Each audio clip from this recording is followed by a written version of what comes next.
I spent more than 100 days in Lord of the Rings Return to Moria, and over the course of this video, I will show you how I went from being a short guy with nothing but a beard and a dream, to still being a short guy but having a nice, crisp evening ale in my hand. Do you identify as a vertically short person? Do you pass long, dreary days doing mysterious cave shrooms? Do you have an underlying, not entirely unjustifiable hate for people in general? Boy, is this a game for you. Return to Moria is a game that introduces cutting-edge game features like mining and crafting, and I had two goals with this. One, build a comfortable base inside of which I'd sip the cool brew of an evening ale, and two, recharge my introverted batteries with some much needed alone time. I had become quite spent in the intro, rubbing shoulders with other people. Before we could even begin though, we needed to make our dwarf. After figuring out the skin and hair color, I had to pick a style for the beard. Arguably the most important part, let's be honest. I decided to go with something that would hopefully have gotten at least the podium at the 2015 Brooklyn Nationals. After making him look exactly like me, we were ready to hop in. My name is Stryvver. Let's begin. Any luck? Nah, won't budge. We were having a hard time getting into the mountain, so Lord Gimli resorted to plan B. On to plan B. Which led to this story beginning the way every good story does, with an accident in the workplace. We woke up in a dusty cave all by ourselves. And just like that, we were on our way to checking off goal number 2. And it was only day 1. That was no normal dwarf blast. Okay, so it wasn't Gimli's fault. I collected some wood and crafted a torch and a pickaxe. With my pickaxe, I was able to get through this bull crud in front of me. Once we busted through to the other side, I found the first of what would sustain me through much of the game: cave shrooms. At this point, torch in hand, shrooms in my pocket, I was enjoying the peace and quiet. I was just hoping no talking bird would come along. Santa wins. Okay. I eventually found an old camp I could rebuild. Stone Hearth, rebuild. I got more shrooms. I spent some time building up the camp and gathering materials, and I was enjoying my alone time to such a degree that I broke into song. As I was casually exploring, doing shrooms along the way, I came across a new area, one that seemed elvish in nature. That could mean only one thing: Canadians. I was mistaken though, as these were goblin men. Goblin man? Just like Canadians, however, they invited me in for a meal, and they fed me pie. Oh, he got me! Humble pie. I woke up in my sleeping bag needing to deal with intruders who wanted something called community. Oh no! I politely asked them to leave. They sent me back to bed. I decided to let them hang out in my camp and just did my best fondue impression and dipped. Just run, dude. I'm sorry. Day 3, I nearly got eaten by a bear and dove into water, discovering I can't swim. Can I not swim? Also day 3, I got sent back to bed. I built the base up, made a shield, did at least one shroom, finally learned how to repair my crud, and on day 5, I went back. My shield was a game changer. It was I who served the pie this time. Also on day 5, I swerved that bear again. On day 7, I actually tussled with the bear, but learned this guy must have been a Sherman tank with legs, so I chose life. On day 8, I found the first piece of Durin's axe. For right now, that's not important, but it will be later, so stay tuned. On day 9, I rebuilt the forge, which gave me the recipe I needed to make the pick that I needed to get into Moria. The mines of Moria. Well, I've now returned to Moria. Thanks for what? Just kidding. Day 11, I found a new campsite. Another outpost of goblins. I cleaned up the place, fought some pests. On an unrelated note, decided to build walls to the campsite. Later on day 11, I saw a dang Moria bear. I juked him and did a shroom. Day 12, I built some stuff around camp and gathered materials, but at noon of day 12, I decided it was time to become a man. I had spent long enough running from dang bears. It was time to prove who really owned this mountain. I danced with this bear for 7 hours straight. About 2.5 minutes. But finally, after 15 hours, About 2.5 minutes. I prevailed. Did he only give me 3 hide and meat? Yes. Was it worth the grueling battle and potential death? I mean, who am I to put a price on unadulterated manhood? It was absolutely worth it. Day 16 was a big day. I made armor. This helmet specifically was a big deal because you see that candle? It actually produces light. No more torch for me, baby. I genuinely wore this helmet like 99% of the rest of the game. Day 19, I rebuilt my first map stone, which is also a big deal because it means I'd be able to fast travel. Spoilers, I just had nowhere to fast travel to yet. Later on day 19, I talked to the bird again. Down in the deeps. Day 22, I learned I may be an orc in real life. Ever wonder what sunlight feels like? But other than that, I also came up on the Crystal Descent, which actually isn't just a hippie speakeasy where a dude named Brent needs to get you in. I did more on day 22. I found Orc Town, which had the same ambiance as that same hippie speakeasy. I was wrong though, it actually wasn't a dude named Brent who had to let you in. It was this dude, Bolgak. And let me tell you, he didn't let me in at first. Come here and lose your head like a good dwarf. Not even a shroom could save me. But I was persistent. You'll die like any orc. While trying to convince our boy, I actually found the second piece of Durin's axe, but still got sent home. Will be Lord of Moria. I gave the speakeasy a rest for a minute, and on day 24, I found my first other map stone, and I discovered how much time these things will actually save me over the course of this game. I also just so happened to learn the proper password to the speakeasy on day 24, and wouldn't you know it, our boy Bolgak let me in. Fools! Look at little Goblin Jr. Gonna cry? Day 26, I rebuilt this ladder that went down into the lower deeps. And I started going down. As I reached the bottom of the rope ladder, I discovered a strange side effect of the cave shrooms I'd been consuming. Unbelievable strength. Look at this. My arm is dang near horizontal, and my leg is bent. Ya boy out here with a core of steel. Anyway, I continued the descent. After I reached the bottom, I discovered the second worst place in this entire game. The lower deeps. And I'm not talking about where I feel pain after a Taco Bell run. The lower deeps, dark, damp, and dangerous. Just how I like it. Why are the lower deeps so rough? This crud right here. Poison shrooms. You see that crud? That lasts so long. Just seeps my health straight away. I died. Ultimately, I died. But I went back and missed my footing and sprained my ankle. I took a shroom, one that wouldn't poison me. I got my stuff back, but I stinkin' died again.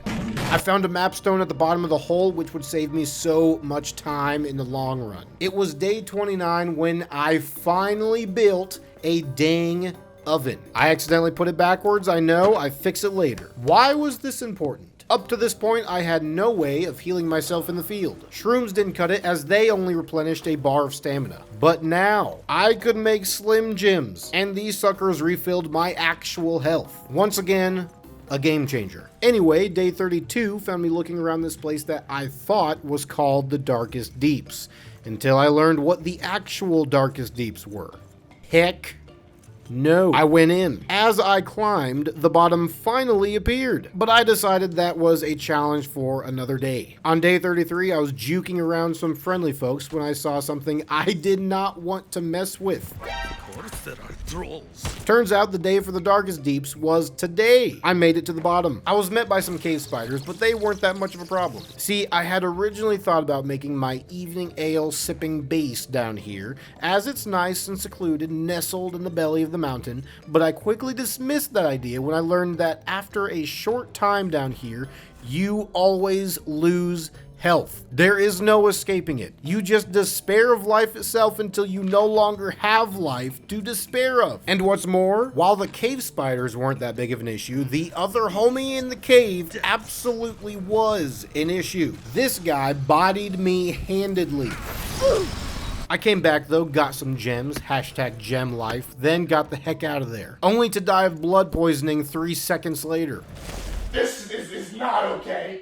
This needs to stop now. I made pants. I also made a shield, A shield to protect me from the poison. It doesn't protect me from the poison, but it's my first masterwork, which basically means it can't break. So that's cool. I then went back. I put my proper helmet on and went to work. If the bears were Sherman tanks with legs, these guys were something worse than that. These guys are terrible. My shield, my unbreakable shield, it held up, but I didn't. Remember how you just despair of life? That's where I was at. I was laying into this dude, but still such despair. He bodied me twice. So I went with the more stealthy approach and ultimately got the heck out of Dodge once again. Day 37, I died to poisoning yet again. I did some shrooms. Later on day 37's night, I thought I'd squeeze in another poison death for the heck of it, with Shadow Curse this time as well. Day 38 was interesting. Back on day 33, we had found this lake that I needed to get across, and day 38 was going to be the day for that. I couldn't just go straight out the middle because my platform things needed something to hang on to. I tried going left. I tried going right. I tried a different way of going right when this dang squid burst out of the water. I freaked out and jumped, but didn't make it and went in the water. I repaired my crud, got arrows, and came back. Oh, it's useless. One could say the bow was useless. My arrows didn't do crud on this thing, so I put a pause on that guy. Now, bear with me just a moment. Remember earlier when I saw that troll and said heck to the no? Well, I said yes this time. I found the third part to Durin's axe, and the troll was actually chillin', so I went up and introduced myself. We duked it out until I keeled over from what? You guessed it, poison! I came back, and he was so surprised to see me that he froze in place. I won fair and square.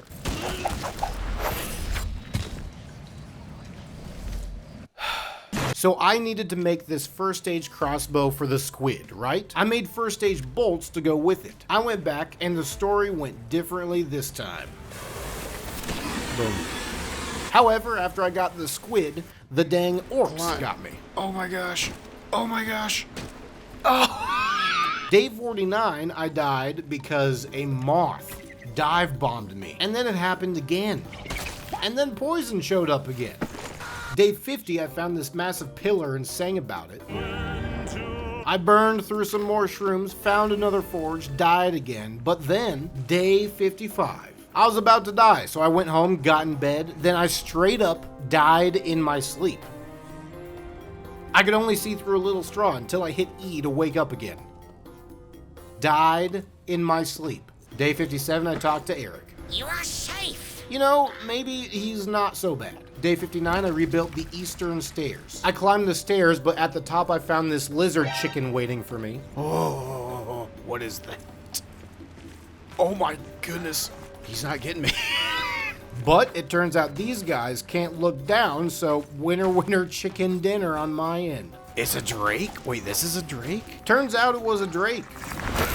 Day 61, I was exploring deeper in, past the stairs when... There it is.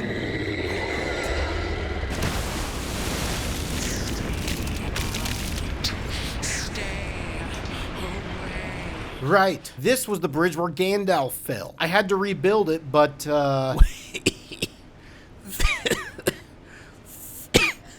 50 black diamonds? It wasn't going to be cheap. I thought I'd tell Eric about what just happened. Arik, there's a dragon here.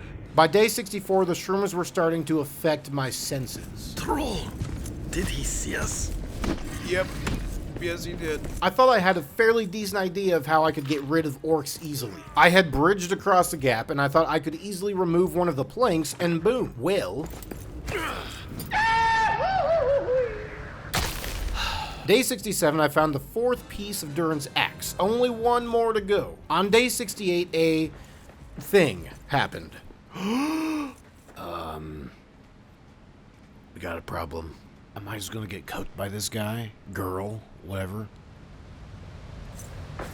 Moria is mine now. Oh, she's got like a baby. No, this thing's got a beard. So, I obviously had to handle her brood. Oh, I hate these things. Oh my gosh, these things are just the worst.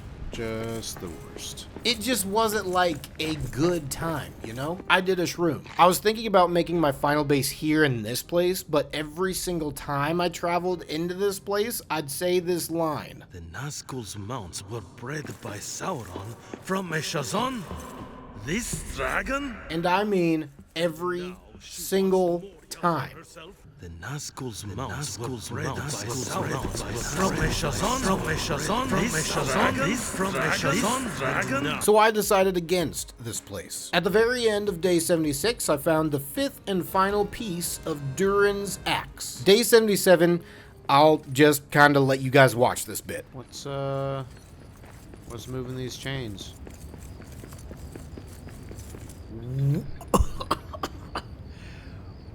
What is that?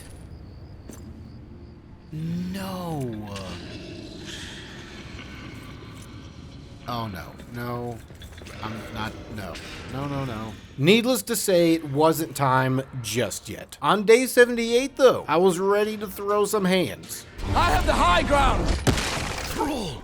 Did he see us? Once again, evidence of the shrooms maybe not being fantastic. However, hey big guy.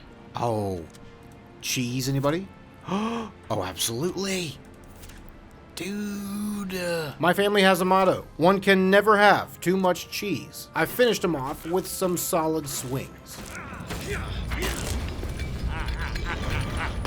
You have no power here. Despite my slipping mind, on day 88, I reforged Durin's axe. The dawn of day 89 found me in the deep dark caves again, getting sunstone, and I had to hide away from the dang nameless again. Multiple times I actively avoided them like a schmuck. On day 91, I talked to Eric again. It was nice to have somebody to talk to. Eric gave me a piece of cake side quest. Also on day 91, I broke into the worst place in the game, but more on that later. On day 92, I was showing all the signs of mental insanity. Day 94, I rebuilt the final forge, the Mithril Forge. Remember how I said that this is the worst place? You know what made the lower deeps so bad? Poison, primarily. Well, this place has poison, shadow pools, rocks can just straight up fall on you, and on top of all that, demon orcs. Demon orcs who can shadow curse you. It's great. On day 96, I got some mithril that I would need to make my dragon killer weapon. On day 99, I still hadn't got enough mithril, so I had to face the deep darks again,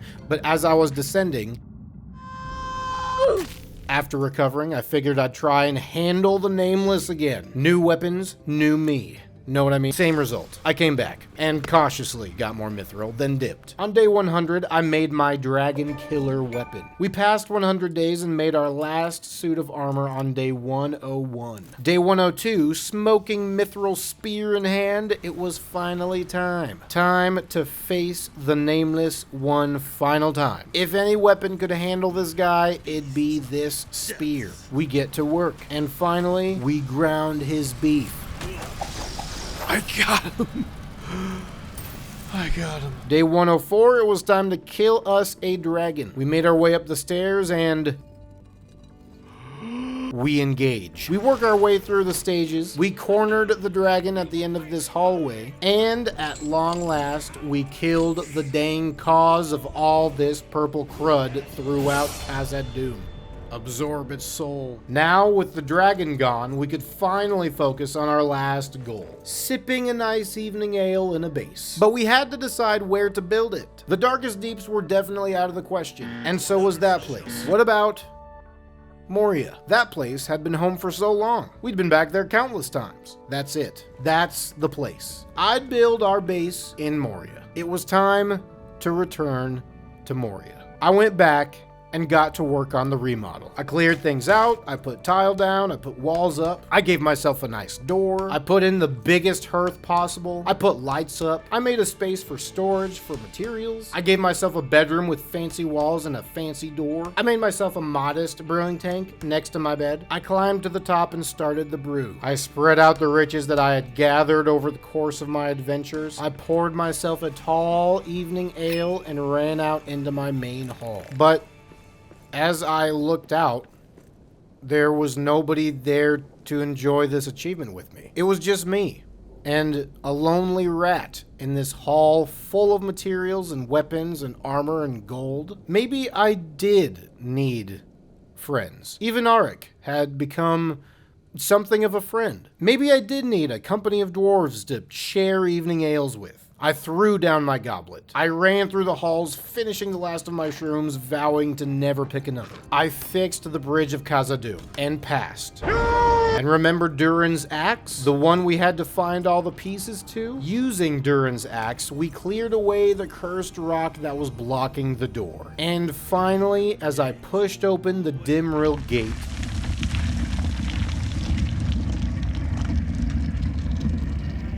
This is your company now. May its deeds be long remembered.